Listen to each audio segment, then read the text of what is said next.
Assalamualaikum warahmatullahi wabarakatuh.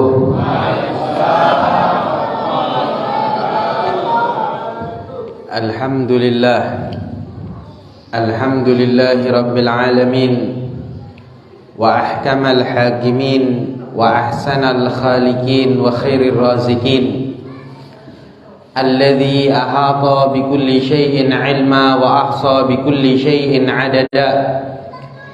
Wa ashhadu an la ilaha illallah wahdahu la syarika lah, huwal awwal bila ibtida' wal akhir bila intiha, alladhi yatanazza' 'anil huduthi wa zawal wal fana.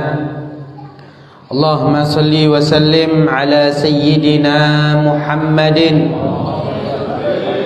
salatan takunu likulli da'in dawa' wa likulli 'illatin shifa' wa daf'an likulli mihnatin wa bala' wa nasran 'ala jami'il a'da' bimahdi fadlika wa karamika wa ihsanika ya akramal akramin wa ya arhamar rahimin. Hadirin wal hadirat, Bapak Ibu yang dimuliakan oleh Allah Subhanahu wa taala. Wabil khusus yang saya muliakan, yang saya taklimi segenap para alim ulama, para kiai, para guru, para ustadz, wabil khusus Ustadz Eko. Begitu pula yang saya muliakan Ustadz Abdul Razak, dan ustadz-ustadz yang lain yang tidak dapat saya sebut satu persatu nama pian, akan tetapi tidak mengurangi sedikit pun rasa hormat dan takdim saya kepada antum sekalian. Begitu pula yang saya muliakan segenap seluruh para tokoh masyarakat Lurah Sepinggan Baru atau yang mewakili, yaitu Ustadz Katimin. Begitu pula yang saya muliakan Ketua RT 38 Balikpapan Regensi. Begitu pula Yayasan Al-Mutmainnah serta para habaib yang hadir di tempat yang mulia ini, yang saya muliakan, yang saya takdimi. Hadirin wal hadirat, Bapak Ibu yang dimuliakan oleh Allah Subhanahu wa taala. Di malam yang mulia ini kita berkumpul di tempat yang mulia, memperingati acara yang mulia, yaitu acara Isra wal Mi'raj baginda Muhammad sallallahu alaihi wasallam. Maka dengan berkah duduknya kita di tempat yang mulia dalam acara yang mulia, mudah-mudahan kita semuanya dimuliakan oleh Allah Subhanahu wa taala. Mudah-mudahan berkah duduknya kita di tempat yang mulia ini, apa yang kita hajatkan dikabulkan oleh Allah. Dosa-dosa kita diampuni oleh Allah. Di antara kita yang mungkin memiliki penyakit, mudah-mudahan berkah duduk di tempat yang mulia ini diangkat penyakit kita oleh Allah Subhanahu wa taala. Di antara kita yang mungkin ada terlilit hutang, mudah-mudahan berkah duduk di tempat yang mulia ini, insya Allah bisa bayar hutang semuanya. Keras kalau hutangnya. Kayaknya banyak hutangnya ini. Di antara kita yang kumpul di sini, mudah-mudahan di antaranya yang belum dapat jodoh, yang mungkin belum dapat jodoh, mudah-mudahan insya Allah berkah duduk di tempat yang mulia ini dapat jodoh. Tapi yang amin kok tua-tua ini kayaknya sudah nikah, pengen nikah lagi kayaknya. Yang sudah nikah, mudah-mudahan barokah duduk di tempat yang mulia ini, insya Allah ditambah oleh Allah Subhanahu wa taala. Ditambah apanya, Pak? Ditambah bininya kan? Ditambah sakinah, mawaddah, warahmah. Ditambah anaknya oleh Allah Subhanahu wa taala. Amin ya rabbal alamin. Hadirin wal hadirat, Bapak Ibu yang dimuliakan oleh Allah Subhanahu wa taala. Kalau kita mau bicara masalah Isra wal Mi'raj baginda Muhammad sallallahu alaihi wasallam, tentunya perjalanan yang begitu sangat agung, perjalanan yang sangat mulia, hingga diabadikan di dalam Al-Qur'an oleh Allah Subhanahu wa taala, di mana Allah Subhanahu wa taala berfirman, subhanalladzi asra bi'abdihi lailan minal masjidil haram ilal masjidil aqsa alladzi barakna haulahu linuriyahu min ayatina innahu was samiul basir. Di dalam Al-Qur'an Allah nyatakan Maha Suci Allah yang telah memperjalankan hambanya lailan. Di sini kalimat sudah jelas. Lailan artinya waktu malam hari. Dari Masjidil Haram ke Masjidil Aqsa. Cuman hadirin, kalimat lailan ini dibahas oleh para alim ulama dengan pembahasan yang begitu sangat panjang. Itu dengan kalimat lailannya saja. Belum kita bahas subhannya, ini lailannya saja itu pembahasan begitu panjang. Lailan artinya malam, lailatan juga artinya malam. Ini dibahas oleh ulama, kenapa Allah menggunakan kalimat lailan, tidak menggunakan kalimat lailatan. Padahal artinya sama-sama malam. Lailan malam, lailatan juga malam. Kenapa Allah menggunakan subhanalladzi asra bi abdihi lailan bukan lailatan? Dijawab oleh Al-Imam Suyuti. Artinya sama-sama malam, tapi arti hakikat artinya beda. Apa? Lailan littaklil. Lailan itu mempunyai makna sedikit dari malam. Tapi kalau lailatan lil istighraq, yaitu semalam suntuk. Artinya perjalanan Isra wal Mi'raj baginda Muhammad sallallahu alaihi wasallam bukan semalam suntuk, tapi sebagian dari malam. Karena menggunakan kalimat lailan bukan lailatan. Sekarang datang pertanyaan, "Loh Beb, kok bisa? Kok bisa dengan sedikit malam padahal perjalanan Isra begitu luar biasa?" Isra ini hadirin dari Masjidil Haram ke Masjidil Aqsa. Itu dulu, orang dulu kalau berangkat ke Masjidil Aqsa itu butuh waktu perjalanan pulang pergi kurang lebih 3 bulan. Naik apa hadirin? Naik unta. Gak ada dulu Expander, Pajero Support, gak ada dulu. Naik unta. Jadi 3 bulan pulang pergi. Sedangkan Nabi Muhammad bukan cuma Isra saja, bukan perjalanan dari Masjidil Haram ke Masjidil Aqsa saja, bahkan Mi'raj, naik ke atas langit yang pertama, langit kedua, langit ketiga, sampai langit ketujuh, sampai ke Sidratul Muntaha dan lain sebagainya. Kok bisa dengan sebagian dari malam? Padahal kalau kita pakai akal, nggak masuk akal. Ini jarak perjalanan Isra aja dari Masjidil Haram ke Masjidil Aqsa butuh waktu 3 bulan pulang pergi. Kita belum bahas Mi'rajnya hadirin. Ukuran bumi ini dari dasar bumi ke langit yang pertama itu berapa kilometer hadirin? Ada yang tahu di sini? Saya kasih hadiah yang tahu. Belum ada yang ngukur ya. Katanya orang Madura kita udah sing ngukur. Belum ada yang mengukur. Dibahas, ulama mengatakan, ada yang berpendapat bahwa dari dasar bumi ke langit yang pertama itu 150 juta kilometer. Bayangin biar, bukan jarak yang sedikit. Dari langit pertama ke langit yang kedua 2 kali lipat ukuran bumi, jarak bumi dengan langit yang pertama. Artinya 300 juta kilometer. Itu baru langit pertama, langit kedua, dan seterusnya sampai langit ketujuh, sampai ke Sidratul Muntaha. Ini dilalui oleh Nabi Muhammad dengan sedikit dari malam.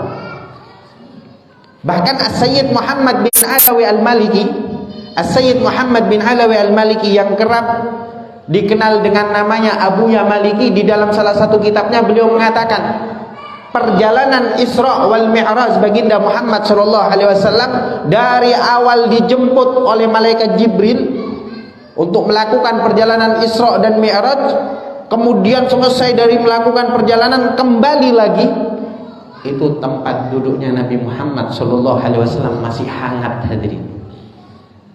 Ibarat saya duduk di sini, dijemput oleh malaikat Jibril, perjalanan Isra wal Mi'raj, kembali lagi masih hangat. Artinya dalam waktu yang sangat singkat. Loh, kita kalau pakai ukuran akal hadirin nggak masuk akal. Makanya ini ujian yang sangat luar biasa, ujian keimanan. Tapi kalau kita mengetahui bahwasanya yang memperjalankan Nabi Muhammad perjalanan Isra wal Mi'raj adalah Allah Subhanahu wa taala, maka tidak ada yang mustahil bagi Allah Subhanahu wa taala. Tidak ada yang mustahil. Jangankan Nabi Muhammad hadirin. Mereka banyak orang-orang soleh yang diberi keberkahan waktu oleh Allah. Waktu ini yang menciptakan siapa? Allah. Hari Senin, hari Selasa, semuanya ini adalah Allah. Kira-kira pertanyaannya sekarang, berhak enggak Allah mengeluarkan hambanya dari perputaran waktu? Berhak. Allah yang punya waktu. Terserah Allah mau mengeluarkan hambanya dari perputaran waktu. Dan ini ada enggak buktinya?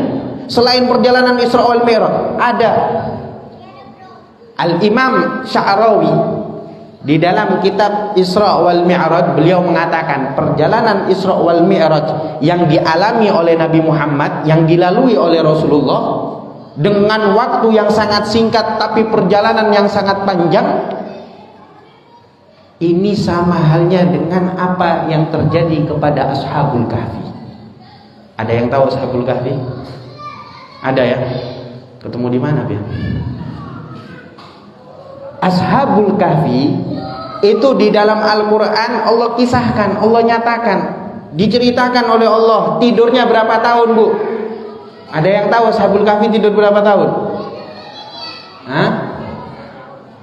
300 berapa? Padahal lebih di situ. Allah jelaskan di dalam Al-Quran 309 tahun. Tapi yang dirasakan oleh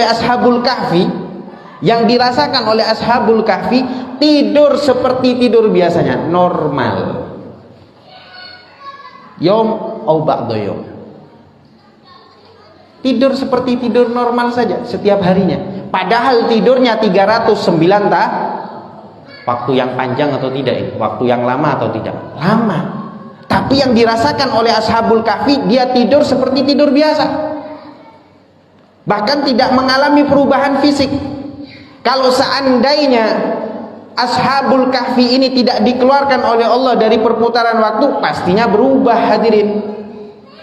Gak usah 309 tahun hadirin. Orang umur 70 tahun 80 tahun, saya yakin giginya sudah banyak yang palsu. Giginya sudah banyak yang palsu. Tapi Ashabul Kahfi tidur 309 tahun tidak mengalami perubahan fisik sama sekali. Artinya Ashabul Kahfi dikeluarkan oleh Allah dari perputaran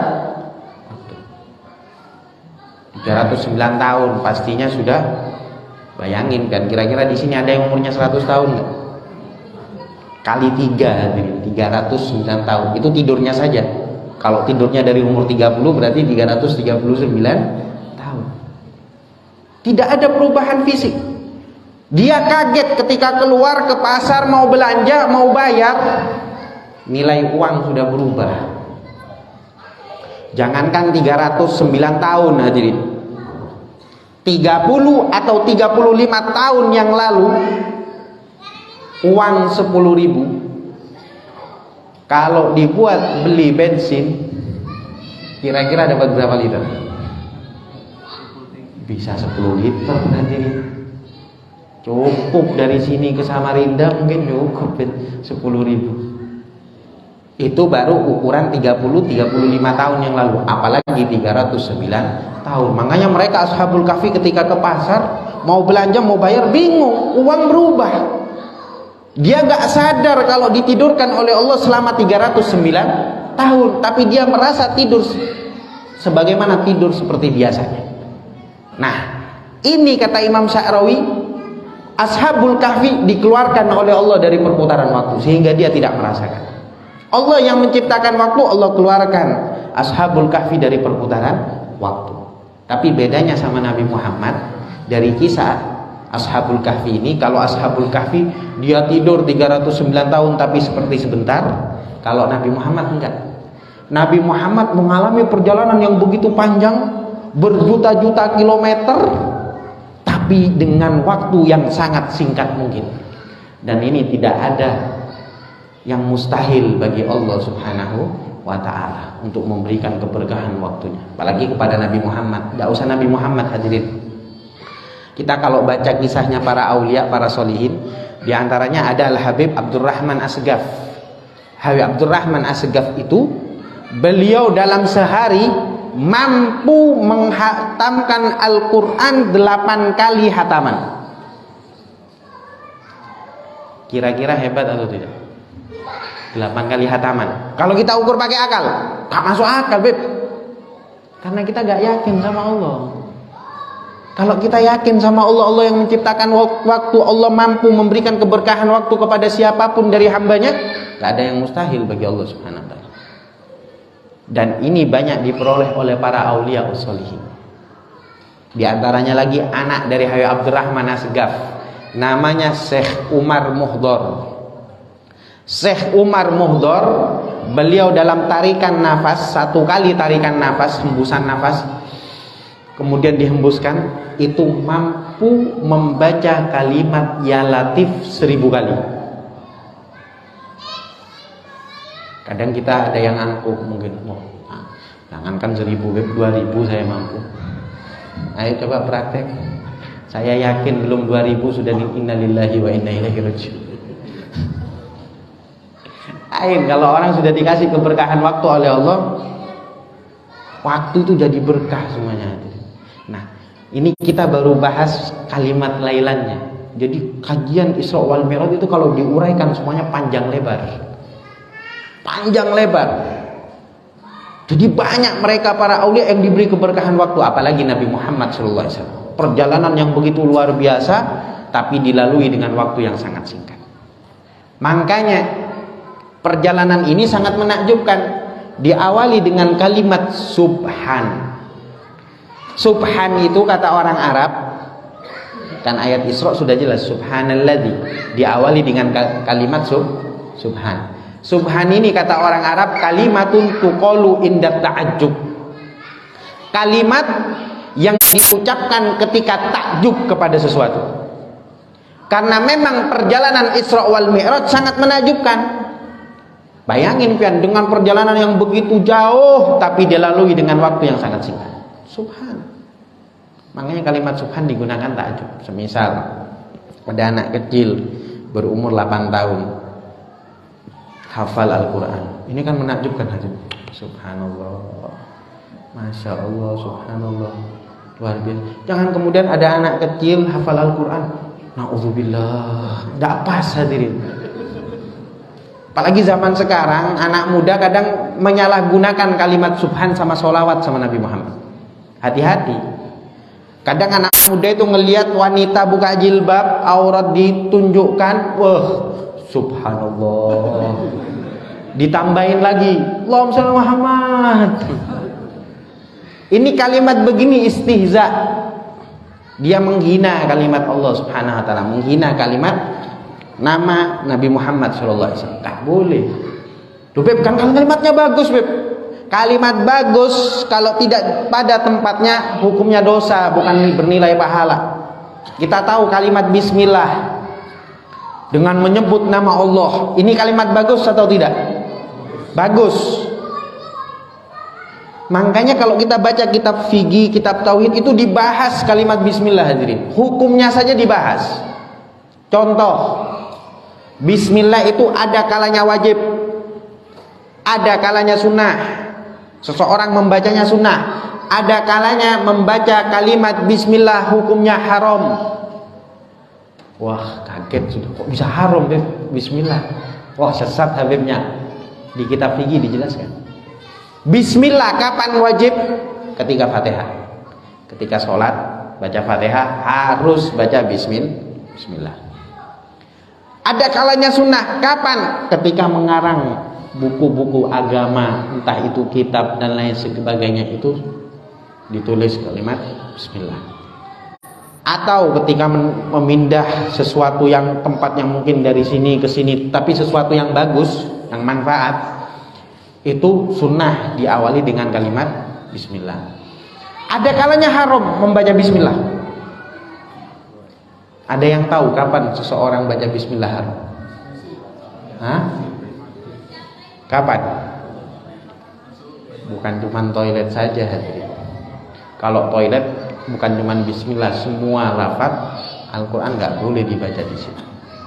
Bismillah ini bisa haram kapan? Ketika pian melihat ada buah mangga tetangga,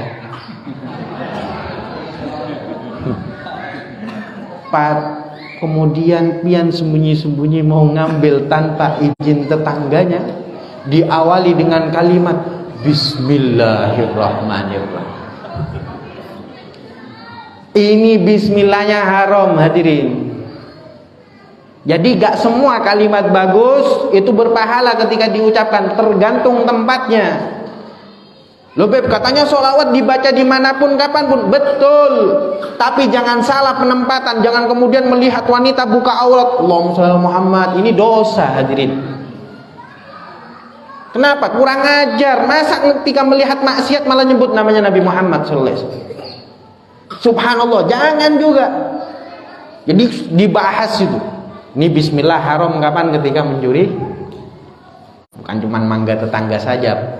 Apapun milik tetangga, apapun punya orang yang bukan haknya, mencuri di situ diawali dengan kalimat bismillah, maka hukumnya haram, berdosa.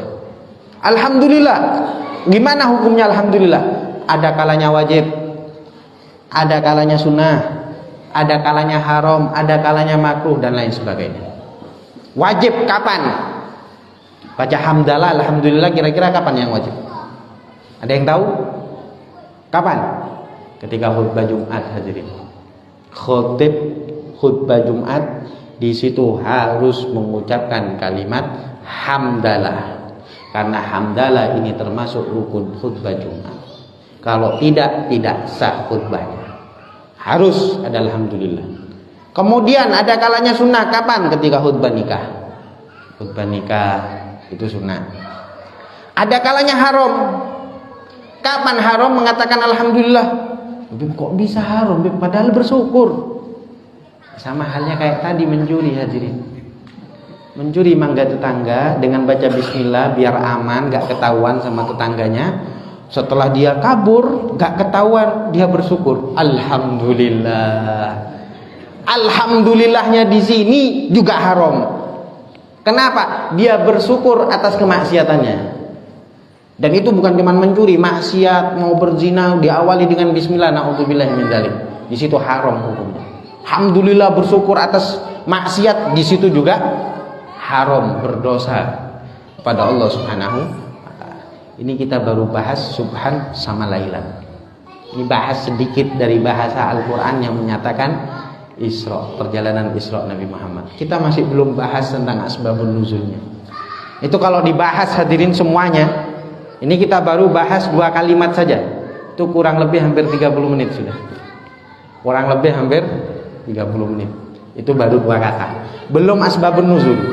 Asbabun nuzul itu kalau diterangkan mungkin kurang lebih 1 jam. Itu belum kita bahas memetik hikmah perjalanan Isra wal Mi'raj.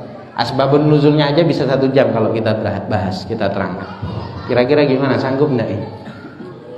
Sanggup? Iya sanggup, saya enggak sanggup. Jadi kalau saya jelaskan asbabun nuzul tambah panjang. Ini cuma bahas 2 kata aja setengah jam. Jadi kita bahas sudah, jangan asbabun nuzul. Kalau asbabun nuzul tambah panjang, akhirnya kita enggak bisa mengambil, memetik hikmah apa yang dilihat oleh Nabi Muhammad. Karena memang perjalanan Isra wal Mi'raj ini kalau diceritakan hadirin sampai nanti adzan subuh belum selesai. Itu kalau kita bahas semuanya. Jadi Nabi Muhammad SAW, beliau ketika melakukan perjalanan Isra wal Mi'raj disediakan oleh Allah Subhanahu wa taala kendaraan. Apa kendaraannya? Buraq. Buraq itu dalam sebuah riwayat sekali mengepakkan sayapnya, jarak yang dilalui madal basar, sejauh pandangan mata. Ibarat pian duduk di bawah, Anda duduk di bawah kemudian buka mata ngelihat bintang. Kira-kira cepatnya seperti apa itu? Terus langsung ngelihat bintang. Padahal bintang jauh. Jadi madal basar. Kecepatannya begitu, sekali mengepakkan sayap, cepatnya seperti itu buraq. Buraq ini dahulunya adalah kendaraannya Nabi Ibrahim alaihissalam. Hiya dabbatu Ibrahim, kendaraannya Nabi Ibrahim alaihi salam. Tapi banyak ulama berbeda pendapat. Ada yang mengatakan bukan cuman kendaraannya Nabi Ibrahim, tapi buruk ini juga kendaraannya para anbiya wal mursalin. Semua para anbiya, semua para rasul. Ada lagi yang berpendapat enggak, buruk ini cuman digunakan oleh Nabi Muhammad dan Nabi Ibrahim. Kalau kita tahu Nabi Muhammad menggunakannya ketika perjalanan Isra wal Mi'raj. Kalau Nabi Ibrahim menggunakan buruk buat apa hadirin? Ada yang tahu di sini? Dulunya ada ulama yang berpendapat bahwasanya Nabi Ibrahim diberi kendaraan buruk oleh Allah Subhanahu wa taala karena beliau membangun Ka'bah. Beliau membangun Ka'bah butuh kendaraan, diberi oleh Allah buruk. Itu menurut banyak ulama. Tapi kalau menurut saya punya pendapat juga hadirin. Kenapa Nabi Ibrahim diberi buruk oleh Allah? Karena Nabi Ibrahim punya istri 2. Buruk kan pian tahu tadi gimana kecepatannya buruk? Madal basor, sekali kepakan sayap langsung tus jauh. Jadi karena punya istri 2 butuh kendaraan hadirin. Dia SMS sama istri tua, tus langsung berangkat. Istri muda yang SMS, tus langsung berangkat. Makanya syarat orang yang mau nikah lagi harus punya buruk. Setuju Bu? Setuju ibu-ibu. Karena gak mungkin dapat buruk. minimal Pak. Pian beli Supra atau Vario, plat nomornya kasih tulisan buruk. Ini begayaan aja, bercanda aja biar gak ngantuk. Nah, kendaraannya buruk. Setelah itu Nabi Muhammad melakukan perjalanan. Ini baru perjalanan Isra, masih belum naik ke langit pertama, langit kedua, langit ketiga dan seterusnya.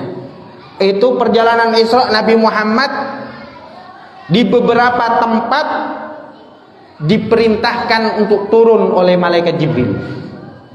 Nabi Muhammad naik buruk ketika sampai di salah satu gunung. Ketika nyampe ke salah satu gunung, Nabi Muhammad SAW beliau itu diperintahkan untuk turun. Muhammad, inzil fasallihana. Muhammad, kamu turun, kamu sholat di sini. Nabi Muhammad turun di salah satu gunung tersebut, sholat 2 rakaat.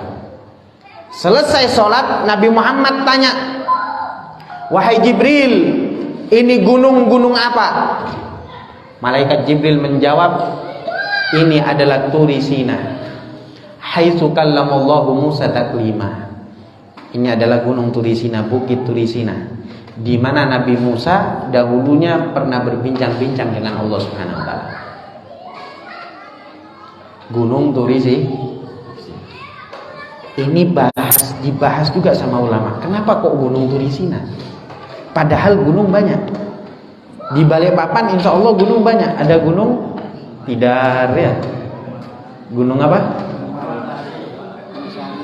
Macam-macam kan namanya gunung. Gunung Guntur ya, ada ya. Gunung Tidar. Kenapa kok tidak di Gunung Guntur? Kenapa kok tidak di Gunung Bromo, Gunung Kelut? Kenapa kok harus Gunung Turi Sina? Ini dibahas oleh ulama hadirin. Ini dibahas. Kenapa kok tidak gunung-gunung yang lain? Kenapa kok harus Gunung Turi Sina? Dibahas sama ulama, tak lain di situ ada bekasnya Nabi Musa alaihissalam. Tempat bersejarah, tempat yang ada pijakan orang soleh, tempat yang ada bekasnya Nabi Muhammad di sholat di situ. Bukan sholat nyembah gunung, tidak, tetap nyembah Allah Subhanahu wa taala, tapi di situ ada bekasnya orang soleh. Makanya ketika kita di Hadramut dulu, ketika ditarik, kita itu kalau lewat, ya alhamdulillah, tahaddusan bin nikmah, masuk ke masjidnya Al Habib Abdullah bin Alawi Al Haddad yang mengarang Rotibul Haddad. Di situ ada ma'bad beliau, tempat yang selalu digunakan oleh beliau untuk ibadah khalwat kepada Allah. Kita masuk ke situ, dianjurkan gimana ya, sholat, ngambil bekasnya orang soleh. masuk ke rumahnya Syekh Abu Bakar bin Salim di Inat, dekat dari kota Tarim, kurang lebih 45 menit atau 1 jam. Di situ masih ada kamar beliau. Kita masuk ke sana, kita sholat di sana. Kenapa? Ini tak lain adalah ajaran Islam. Malaikat Jibril mengajarkan kepada Nabi Muhammad untuk mengambil bekas para nabi, bekas orang soleh. Dan kita Ahlus Sunnah wal Jamaah mempraktikkan seperti itu. Artinya keberkahan itu ada, hadirin. Kalau ada yang mengatakan barokah itu gak ada, barokah itu khurafat, apa itu barokah? Gak ada barokahnya orang soleh, gak ada barokahnya kiai dan lain sebagainya. Ini berarti gak paham. Berarti sama saja menyalahkan malaikat Jibril yang mengajarkan kepada Nabi Muhammad untuk mengambil barokah. Keberkahan itu ada. Selesai dari sholat di Gunung Tirisina, Nabi Muhammad melanjutkan perjalanan. Rasulullah melanjutkan perjalanan sampai dalam satu riwayat Nabi Muhammad menemui satu pohon. Ada satu pohon, di situ Nabi Muhammad disuruh turun oleh malaikat Jibril. Ya Muhammad, inzil fasalli hahuna. Muhammad, kamu turun, kamu sholat di sini. Nabi Muhammad sholat lagi 2 rakaat. Pohon, bukan nyembah pohon, hadirin, tapi sholat di pohon, tetap sholatnya menyembah Allah Subhanahu wa ta'ala. Nabi Muhammad selesai sholat tanya lagi, wahai Jibril, ini pohon apa? Malaikat Jibril menjawab, wahai Muhammad, itu adalah sajaratu Musa fil Madyan. Itu adalah pohonnya Nabi Musa. Maksudnya pohon yang digunakan oleh Nabi Musa bersandar, bersembunyi dari kejaran Fir'aun ketika itu. Ada yang tahu sama Fir'aun ya? Kenalan di mana? Jalan Fir'aun berhenti di sini. Lagi-lagi pohon bekas sandaran Nabi Musa. Padahal pohon banyak. Ya di sini sudah pembuktian bahwasanya di situ mengambil berkah. Setelah itu melanjutkan perjalanan lagi sampai dalam satu riwayat banyak istana, qasr, ada rumah, ada kamar. Nabi Muhammad disuruh turun sama malaikat Jibril. Ya Muhammad, inzil fasalli hahuna.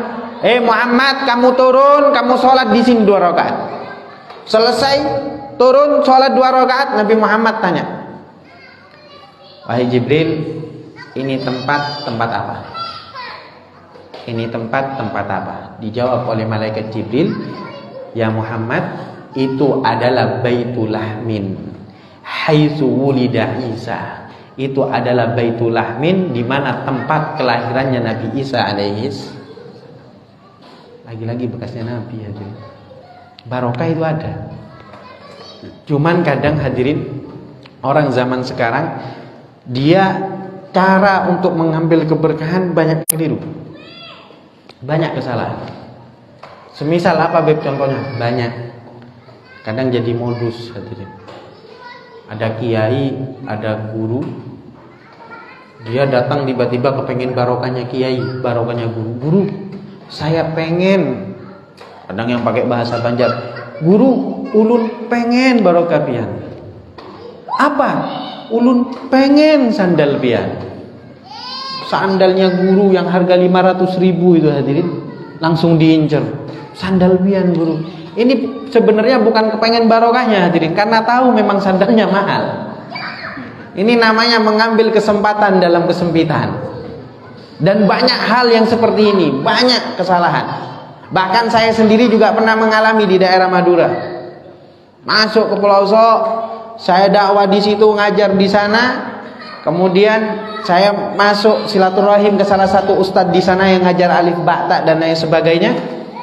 Saya datang ke sana. Kemudian kata ustadznya, alhamdulillah Habib yang datang ke sini mau silaturahim ke saya.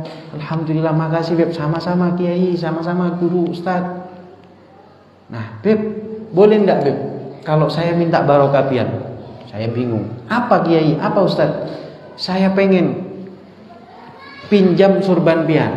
Ini buat santri-santri saya Beb, biar dapat barokah, biar jadi anak soleh semuanya, biar ngajinya lancar dan lain sebagainya. Ya saya persilahkan. Saya pikir di dalam benak saya surban ini mau digunakan atau dipakaikan kepada santri-santri yang belajar di situ. Ternyata salah dugaan, hadirin. Pian tahu Ini kiainya, ustadznya bilang, ambilin ember nak. Ambil ember, isikan air. Saya sudah firasat mulai tambah gak enak. Kenapa ini kok harus ngambil ember sama air? Tambah gak enak. Ini rida surban saya hadirin dicelupin di ember di depan mata saya sendiri. Dicelupin. Selesai dicelupin, yang tahu dimasukkan air ini dibagikan kepada mereka santri-santrinya. Diminumkan semua satu persatu. Selesai diberikan, kemudian bilang, Habib terima kasih banyak. Ini surban basah-basah dibalikkan ke saya. Ini Beb, terima kasih Beb. Ya saya jawab, ya pinter pian Kiai, Ustaz. Anak santrinya pian dapat barokah, saya pulang kedinginan. Itu memang kadang nasib hadirin, nasibnya pendai begitu kadang. Karena ini kesalahan di dalam cara mengambil keberkahan, keliru. Kesalahan, banyak hal begini hadirin. Bahkan di Hadramut juga saya pernah menemui. Dan itu lagi-lagi santri Indonesia memang. Memang orang Indonesia ini unik-unik. Kita ketika belajar di Hadramut, banyak di antara santri-santri Hadramut itu kadang mau ngambil barokahnya gurunya. Entah itu Habib Umar bin Hafid, Habib Salim As-Satiri, atau habaib yang lainnya di situ. Itu ngambilnya di antaranya apa? Keberkahan melalui siwak. Cuman santri-santri yang paham, dia menyediakan siwak yang baru. Siwak yang baru diberikan contoh, semisal mau minta keberkahan Habib Umar, Habib, bagaina barokah minnukum. Habib, saya pengen berkah dari pian. Itu biasanya sama Habib Umar setelah dibuka langsung. Masih siwak baru, masih belum digigit begini. Kayak sama Habib Umar, kemudian diberikan. Ini berkah begitu caranya. Tapi ada santri baru yang nggak paham hadirin.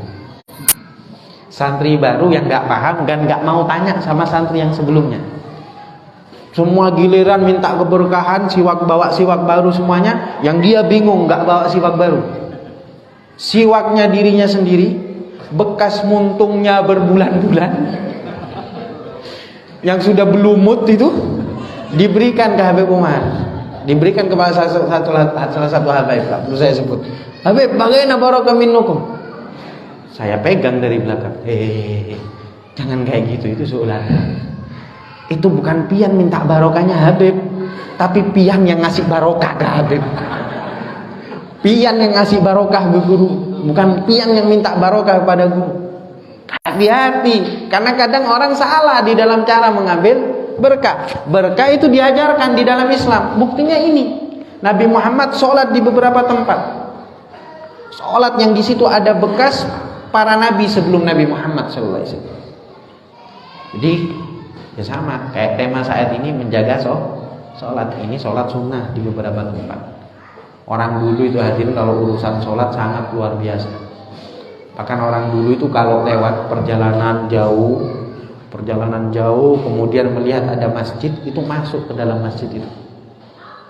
Sholat tahiyatul masjid, memuliakan masjid. Itu orang dulu. Setiap ada masjid yang dia lalui, dia sholat. Karena dia menghargai rumahnya Allah Subhanahu. Zaman sekarang gimana, Beb? Perjalanan jauh, ada masjid, mampir. Kemana? Toilet. Selesai toilet, kemana? Keluar. Ini kurang ajar sama Allah. Harusnya gimana? Wudhu. Kadang nggak pakai wudhu, hadirin dari toilet, dipikir toilet gratis sudah kalau masjid. Selesai, habis itu nggak pakai wudhu, nggak pakai sholat, langsung pulang. Orang dulu itu kalau lewat masjid, dia berhenti untuk sholat tahiyatul masjid. Makanya sholat dijaga. Kalau sholat sunnah harus dijaga, apalagi sholat yang wajib. Sholat sunnah ini kalau orang sudah memperbanyak sholat, hadirin luar biasa. Sholat wajibnya dikerjakan semuanya, kemudian ditambah sholat sunnah lagi, luar biasa. Lihat Sayyidina Ali Zainal Abidin. Sayyidina Ali Zainal Abidin, beliau mendapatkan julukan As-Sajjah, orang yang banyak sujud. Itu dalam sebuah riwayat, sholatnya beliau sehari 1000 rakaat. 1000 rakaat hadirin. Loh Beb, kok bisa 1000 rakaat? Tak begawe, tak kerja kah Beb? Nah, ini kembali ke pembahasan yang pertama. Berapa banyak orang soleh diberi keberkahan waktu oleh Allah Subhanahu. Sehingga 1000 rakaat waktunya makmur dengan ibadah kepada Allah Subhanahu. Kita kalau bahas masalah keberkahan waktu panjang lebar hadirin. Kayak Abdullah bin Husain bin Tahir itu yang ngarang qasidah ya Arhamar Rahimin ya Arhamar Rahimin, itu dalam sehari beliau ketika mau tidur gak tidur dulu kecuali baca kalimat la ilaha illallah 25.000 kali. Sholawat kepada Nabi Muhammad 25.000 kali. Allah Allah 25.000 kali. Baca Al-Quran 10 juz sebelum tidur. Kalau pian nyoba begini, saya jamin gak tidur sampai pagi ya. Apalagi yang ngajinya gak lancar, oh tambah. Baca Al-Quran 10 juz saja bisa sampai besok jam 9 pagi baru tidur. Lain, orang kadang diberi keberkahan waktu oleh Allah Subhanahu wa taala dan banyak beribadah kepada Allah Subhanahu wa taala. Makanya momentum Isra wal Mi'raj ini gunakan, kita jadikan waktu-waktu kita ini menjadi waktu yang berkah sehingga kita mendapatkan keberkahan dari Allah Subhanahu wa taala. Makmurkan dengan ibadah, makmurkan dengan banyak sholat dan lain sebagainya. Nah, Nabi Muhammad selesai sholat di Baitul Lahmin. Baitul Lahmin tadi tempatnya siapa tadi? Tempat lahirnya Nabi Isa. Setelah dari situ Nabi Muhammad kembali lagi melanjutkan perjalanan sampai dalam satu riwayat banyak pepohonan kurma. Banyak pepohonan kurma. Nabi Muhammad diperintahkan oleh malaikat Jibril, ya Muhammad inzil fasalliha huna. Muhammad, kamu turun, kamu sholat di sini. Nabi Muhammad sholat lagi 2 rakaat. Sholat lagi 2 rakaat. Setelah sholat Nabi Muhammad tanya, wahai Jibril, ini tempat apa? Dijawab oleh malaikat Jibril, wahai Muhammad, ini adalah Thaibah. Ada yang tahu Thaibah apa? Madinatul Munawwarah. Ini masih perjalanan Isra yang kita ceritakan. Belum Mi'raj naik ke atas. Isra, sholat di Madinatul Munawwarah. Dulunya nama Madinatul Munawwarah adalah Yathrib. Tahu artinya Yathrib apa? Caci maki. Dirubah oleh Nabi Muhammad menjadi Madinatul Munawwarah karena namanya kurang bagus. Nah, ini lagi-lagi ajaran Islam. Ini ajarannya Nabi Muhammad SAW. Mengganti nama, baik itu kota, nama anak, nama usaha dan lain sebagainya yang mungkin kurang bagus diganti menjadi nama yang lebih bagus. Dulu Madinatul Munawwarah itu Yathrib namanya, diganti oleh Rasulullah menjadi Madinatul Munawwarah. Caci maki, Yathrib artinya caci maki. Makanya dulu ada 2 suku besar, Aus dan Khazraj, yang tidak pernah berhenti bertikai, gak pernah damai, tengkar terus. Diganti oleh Nabi Muhammad menjadi Madinatul. Makanya kita gak ada kemudian KTP-nya, NPWP-nya, gak ada. Gak ditanyakan begitu. Tetap nanti disebut dengan nama pian. Makanya kalau kita mau ganti nama silakan ganti nama. KTP gimana, Beb? Biarkan KTP. Yang penting kita punya nama yang bagus. Jangan kemudian nama asal keren hadirin. Banyak orang ini kadang ngasih nama asal keren karena melihat di TV ada namanya artis bagus ditiru. Makanya kadang ada orang tasmiahan namanya siapa? Namanya Bella, Beb. Bella, iya Beb, Bella. Artinya apa? Orang tuanya kadang nggak paham sama artinya, nggak tahu Beb. Tapi saya lihat ada artis cantik namanya Bella. Oh gitu. Ini nggak ada artinya. Biar aja bingung sama artinya. Gimana kalau saya tambahin biar ada artinya? Senang orang ini. Ya sudah Beb, kalau memang ditambahin bisa ada artinya Beb, tambahin aja Beb. Apa Beb? Saya tambahin Sungkawa. Jadi Bella Sungkawa. Biar ada artinya hadirin. Kalau enggak ada artinya. Macam-macam nama. Makanya kasih nama-nama yang bagus. Nabi Muhammad itu dalam sebuah riwayat beliau merubah nama sahabatnya, kurang lebih ada 600 sahabat yang dirubah oleh Nabi Muhammad. Di antaranya ada yang namanya Haznun. Tahu artinya Haznun apa? Sedih, sumpek. Kalau bahasa sekarang galau. Masa nama galau? Dirubah sama Nabi Muhammad Sahal. Sahal itu relax, mudah, enjoy. Dirubah sama Nabi Muhammad menjadi sahal. Jadi kasih nama anak yang bagus, nama keluarga yang bagus. Kemudian jangan lupa nama pekerjaan, toko, tempat usaha, warung dan lain sebagainya. Kasih nama yang bagus. Jangan kalah sama mereka non-muslim. Ini yang mengajarkan memberi nama yang bagus, tafaul dengan nama yang baik. Ini tak lain adalah baginda Muhammad SAW. Kadang yang mempraktekkan, maaf hadirin, bukan orang Islam, tapi di luar Islam yang mempraktekkan. Di daerah Madura, di Jawa, itu banyak mereka orang non-muslim ketika punya toko namanya bagus-bagus. Sumber rezeki. Bagus nggak? Bagus.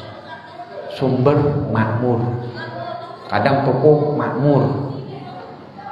Kadang ada lagi yang ngasih nama tokonya toko laris. Ngasih CV-nya CV Jaya Abadi. Kadang ada yang nama toko Jaya Abadi, toko laris dan lain sebagainya. Ini non-muslim kebanyakan di antara mereka. Giliran bubuhan kita hadirin, giliran kita umat Islam, padahal ini ajarannya Nabi Muhammad untuk memberi nama yang bagus-bagus, tapi giliran kita punya warung, punya nama toko, warung. Tahu pian namanya apa? Warung sederhana. Sederhana terus. Sederhana. Ada lagi ngasih nama tokonya pian tahu apa? Toko serbu. Dikasih kurung buka, kurung tutup, serba 5.000. Kapan naiknya? 5.000 terus. Macam-macam sudah, ngasih nama yang kurang baik. Makanya kita diajarkan untuk memberi nama yang bagus. Jadi Nabi Muhammad selesai dari sholat di Madinatul Munawwarah, Nabi Muhammad kemudian sholat di Masjidil Aqsa, menjadi imam para rasul, para anbiya. Kemudian baru setelah itu Mi'raj, naik ke atas langit. Banyak yang disaksikan oleh Rasulullah, banyak yang dilihat oleh Nabi Muhammad SAW. Di antaranya Nabi Muhammad SAW melihat ada kaum ketika melakukan perjalanan Mi'raj, itu ada kaum Nabi Muhammad lihat.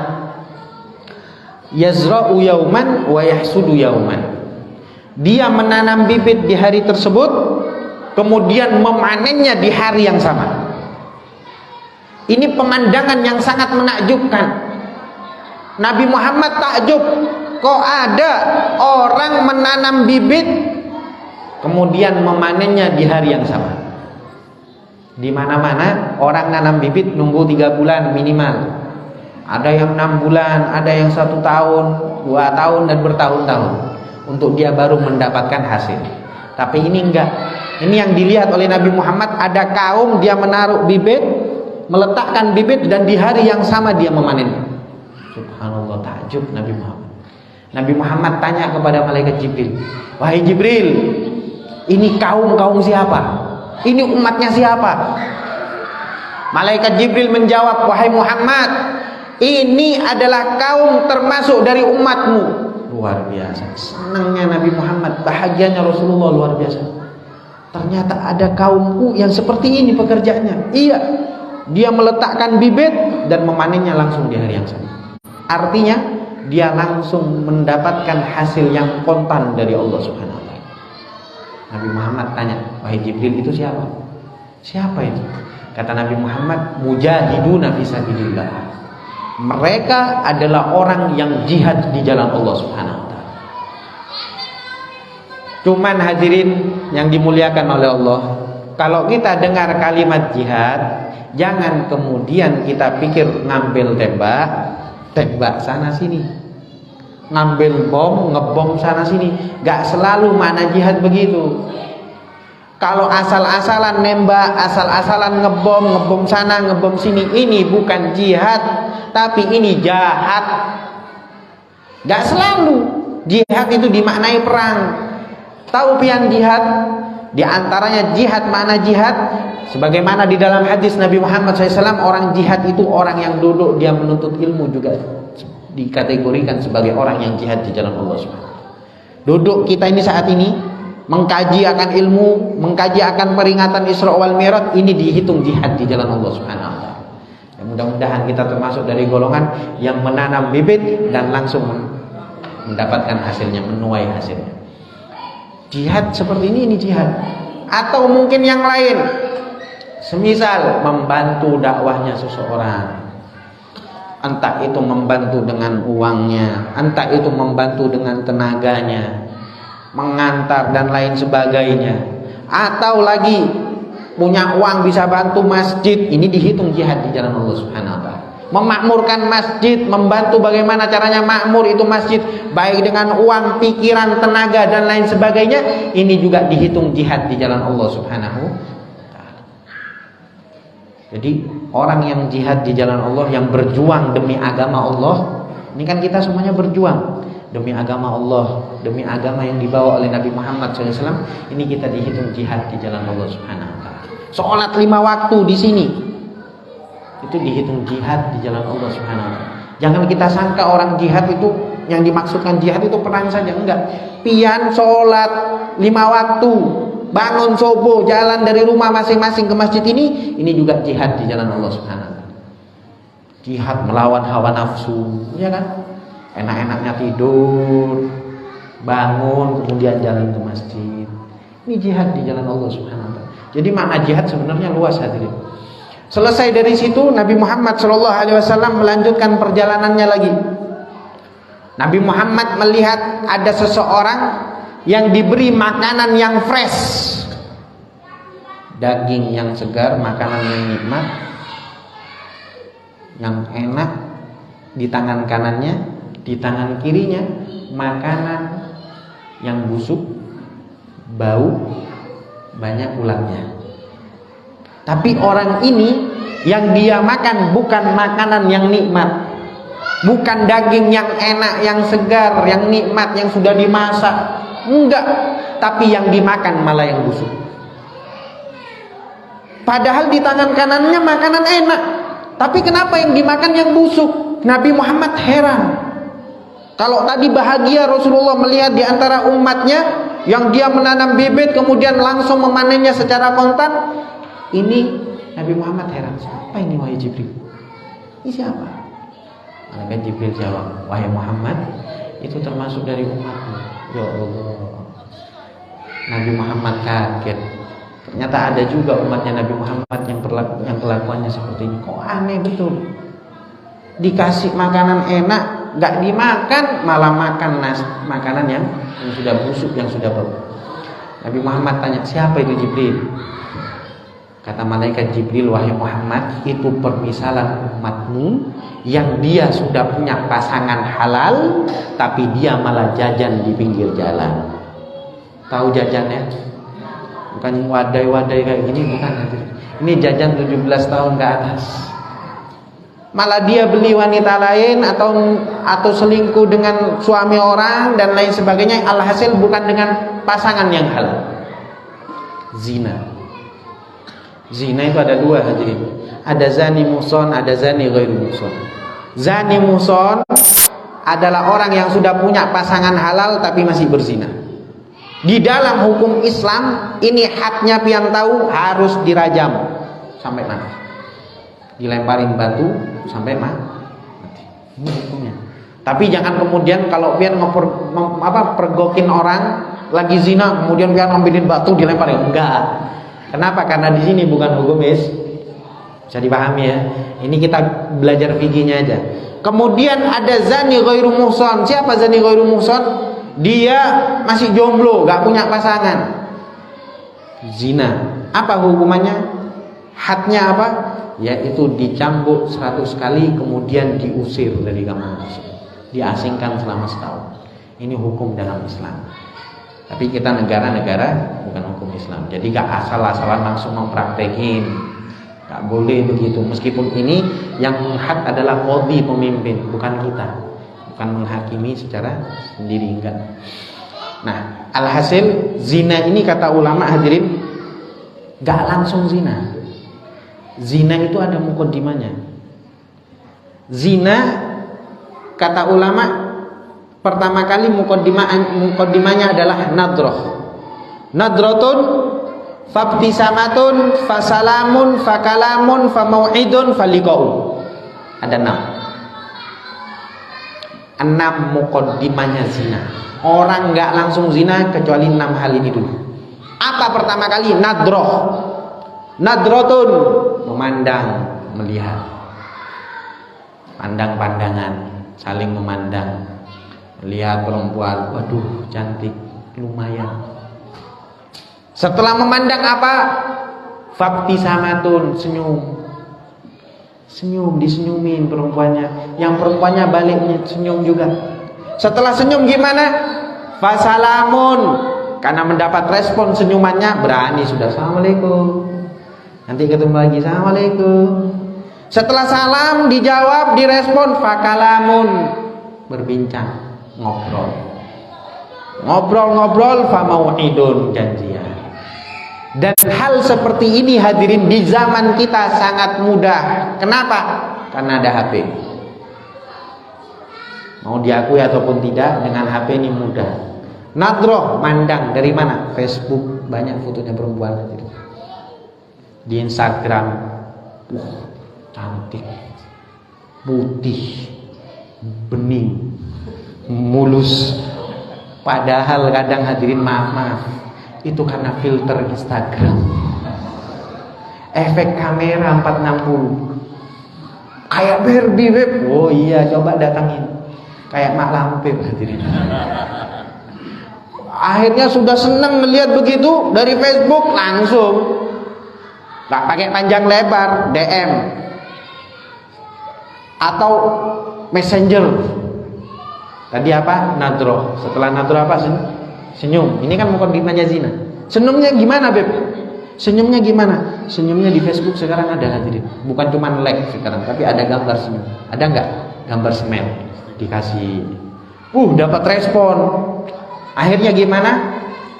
Salam, ya kan? Nadratun, fabtisamatun, fasalamun. Salamnya dari mana, Beb? Messenger. Assalamualaikum. Kadang ditambahin zaman sekarang hadirin.